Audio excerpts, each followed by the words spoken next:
தென்னாடுடைய பெரியவா போற்றி, பெரியவா போற்றி,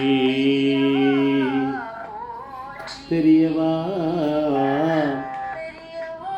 என் நாட்டவர்க்கும் இறைவா போற்றி, இறைவா போற்றி, இறைவா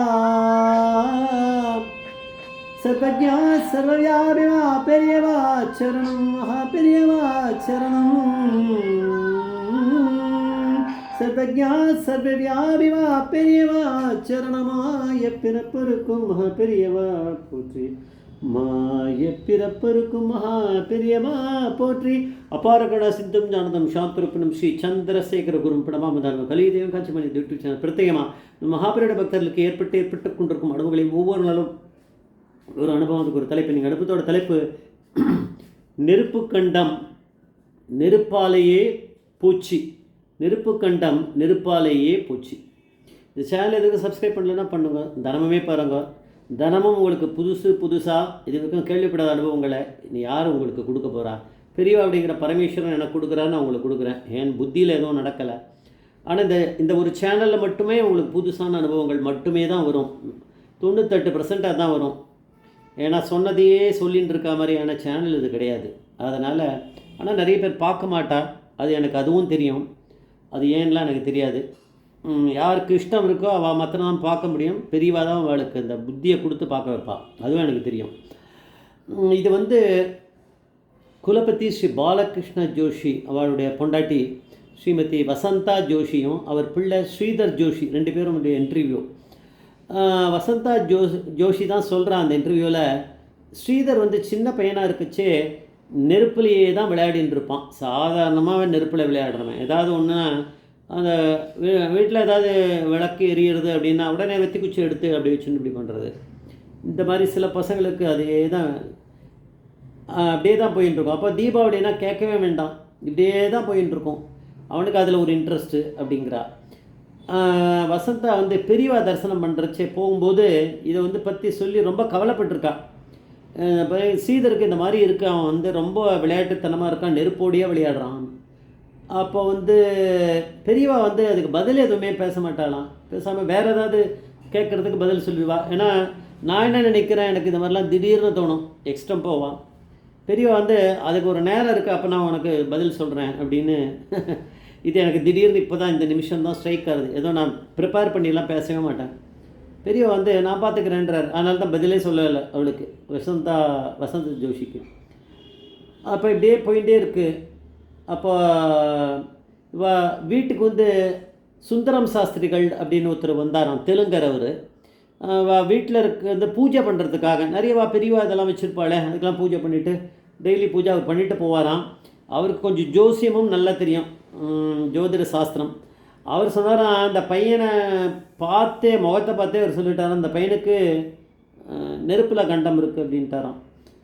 அவர் சொல்லிட்டார். அதனால் இவளுக்கு வந்து ஏற்கனவே இந்த பையன் இப்படி பண்ணுறான்லாம் கம்ப்ளைண்ட் பண்ணிலாம் சொல்ல, அவராகவே சொல்லிட்டார். அப்போது ஒரு நல்லவருக்கு நம்மளுக்கு அப்படி தான் தோணும், இன்னொருத்தர் அதையே கன்ஃபார்ம் பண்ணுறான்னா அது உண்மை அப்படின்னு நினச்சிடுமே.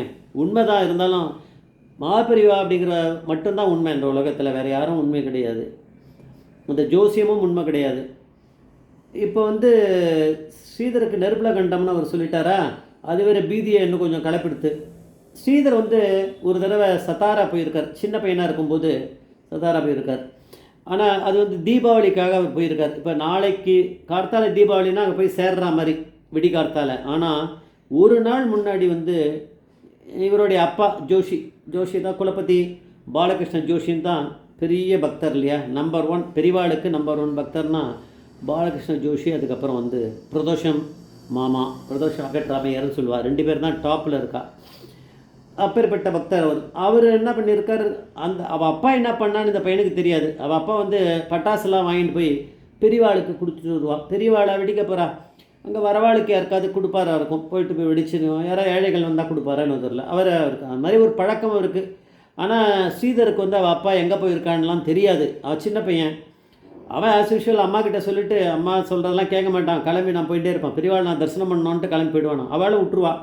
அவன் பாட்டுக்கு டிக்கெட்டை புக் பண்ணுவான், கிளம்பி போயிட்டே இருப்பான். அவனுக்கு அதெல்லாம் பழக்கமானது. அவன் அவள் பாட்டி சொல்லுவான், ஸ்ரீ ஸ்ரீதரோட பாட்டி சொல்லுவானா, ஒரே பையன்டி நீ அதுவும் தீபாவளி அதுவுமா இவனை வந்து வீட்டில் வச்சுக்காம அவனை பெரியவா கிட்ட அனுப்புறியேன்னு சொல்லுவாளாம். அது ஒரு தடவை இப்படி போவான், இந்த தடவை பெரியவா ஏதோ பண்ணணும் இல்லையா. அவன் சொல்லுவானா, நான் என்ன பண்ணுறது, நான் சொல்லி அவன் எதுவும் கேட்க மாட்டான், என்னை விட அவனுக்கு பெரியவா மேலே தான் நம்பிக்கை அதிகம் இருக்குது, பெரியவா கிட்டேயே தீபாவளி போது இருக்கணும்னு நினைக்கிறான், நான் என்ன பண்ணுறது அப்படின்னு சொல்லிடுவாளாம். இவன் போயிருக்கான் ஸ்ரீதர், அங்கே சத்தாரை போய் சேர்ந்தான். அங்கே வந்து இவருடைய அப்பா, ஸ்ரீதரோட அப்பா கிளம்பி ரிட்டர்ன் ஆகிட்டார், அது இவனுக்கு தெரியாது. இவன் போனான் தீபாவளிக்கு, அவ்வளோதான். அங்கே வந்து பிரம்மச்சாரி ராமகிருஷ்ணன் அவர் தான் வந்து கைங்கரியம் பண்ணிட்டுருக்கா பெரியவாளுக்கு.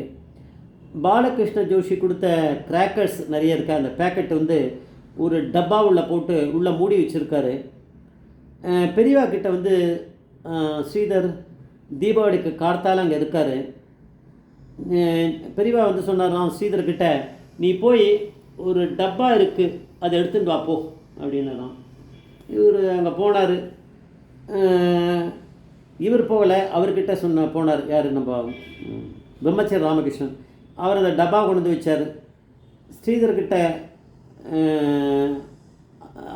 அதை எடுத்து ராமகிருஷ்ண மாமா வச்சுருக்கார் ஸ்ரீதர் முன்னாடி. எடுத்துக்கோடா, எடுத்துன்னு வாடா அப்படின்னா 2 பேருமே போயிருக்கா. அந்த டப்பாவை எடுத்துகிட்டு ஸ்ரீதரை கொண்டு வர சொல்லியிருக்கா. பெரியவா கிட்ட 2 பேரும் வந்து நிற்கிறா. வந்தவுடனே ஒரு என்ன எடுக்கணுமோ எடுக்கட்டும், ஏதாவது ஒரு பட்டாசு எடுக்கட்டும் அப்படின்னோடனே அந்த ஸ்ரீதர் என்ன பண்ணால் கம்பி மத்தாப்பு எடுத்தான். சரிடா அதை பற்ற வைடா அப்படின்னாரு பெரியவா. அப்போ வந்து அந்த ஸ்ரீதர் வந்து ஒரு வேஷ்டி, ஒரு 4 முழ வேஷ்டி கட்டின்னு இருப்பான், சின்னதாக கட்டின்னு இருக்கான், ஷர்ட்டு போட்டு 4 முழ வேஷ்டி விபூதெல்லாம் இட்டுன்ட்டு அந்த பையன் அங்கே இருக்கான். அந்த மத்தாப்பை பற்ற, ஏன்னா தீபாவளி எடுத்த பற்ற வைடான்னு. அப்போது அந்த பையன் பற்ற வச்சுருக்கான். பற்றினோடனே அவனுக்கு என்ன ஆகும்னு தெரியலையே, பெரியவா தானே ஏதோ பண்ண போகிறா, அவனுடைய வேஷ்டி பற்றின்ட்டு. அப்போ அவனுக்கு பதறான் அந்த பையன். அதை கீழே போட்டுட்ருப்பான், அவள் சொல்லலைன்னாலும் அந்த மத்தாப்போட சேர்த்து அப்படியே கீழே போட்டான். அவனுடைய வேஷ்டி எரிஞ்சுன்னு இருக்கு. பெரியவா வந்து அப்படியே பக்கத்தில் எங்கே வேஷ்டி வச்சுருந்தார் ரெடியாக தூக்கி அவன் மேலே போட்டது வந்து அப்படியே வந்து இப்படியே வந்து இப்படி விழறதான். அப்போ அந்த பையன் டக்குன்னு எடுத்து இப்படி கட்டின்ட்டான். அதை கட்டி விடுற மாதிரியே அது உட்கார்ற மாதிரி வந்திருக்கு, கட்டின்ட்டான் அந்த பையன். அதுக்கப்புறம் வந்து அந்த விஷயத்த வந்து அந்த பையன் இந்த மாதிரி நடந்ததுன்னு சொன்னான். ஆனால் அது என்ன ஆகிடுது அப்படின்னா அதுக்கப்புறம் அவனுக்கு அந்த மாதிரியான கண்டமே வராது, அவனுக்கு வந்து நெருப்பு மேலே கண்டமே வராது, போயிடுது அப்படிங்கிறத அவன் புரிஞ்சுட்டான். அதனால தான் பெரியவா வந்து அந்த மாதிரியான ஒரு இதை அனுகிரகம் பண்ணியிருக்காள். ஏன்னா அதை எரிய வச்சுட்டு அப்புறம் பெரியவா வந்து காப்பாற்ற மாட்டாளே, எரிஞ்சிருக்கு, அவன் மேலே ஒரு சின்ன புண்டு கூட ஆகலை, ஆனால் பெரியவா காப்பாற்றிருக்கான்னா நெருப்பு கண்டம் நெருப்பாலேயே போகட்டும் அப்படின்ட்டு நெருப்பால் போச்சு அப்படின்ட்டு அவன் சொல்கிறான். ஜெய் ஜெய்சங்கர மகாபிரிய பாதம் வச்சிடணும், மகாபிரிய பாதம் வச்சிடணும்.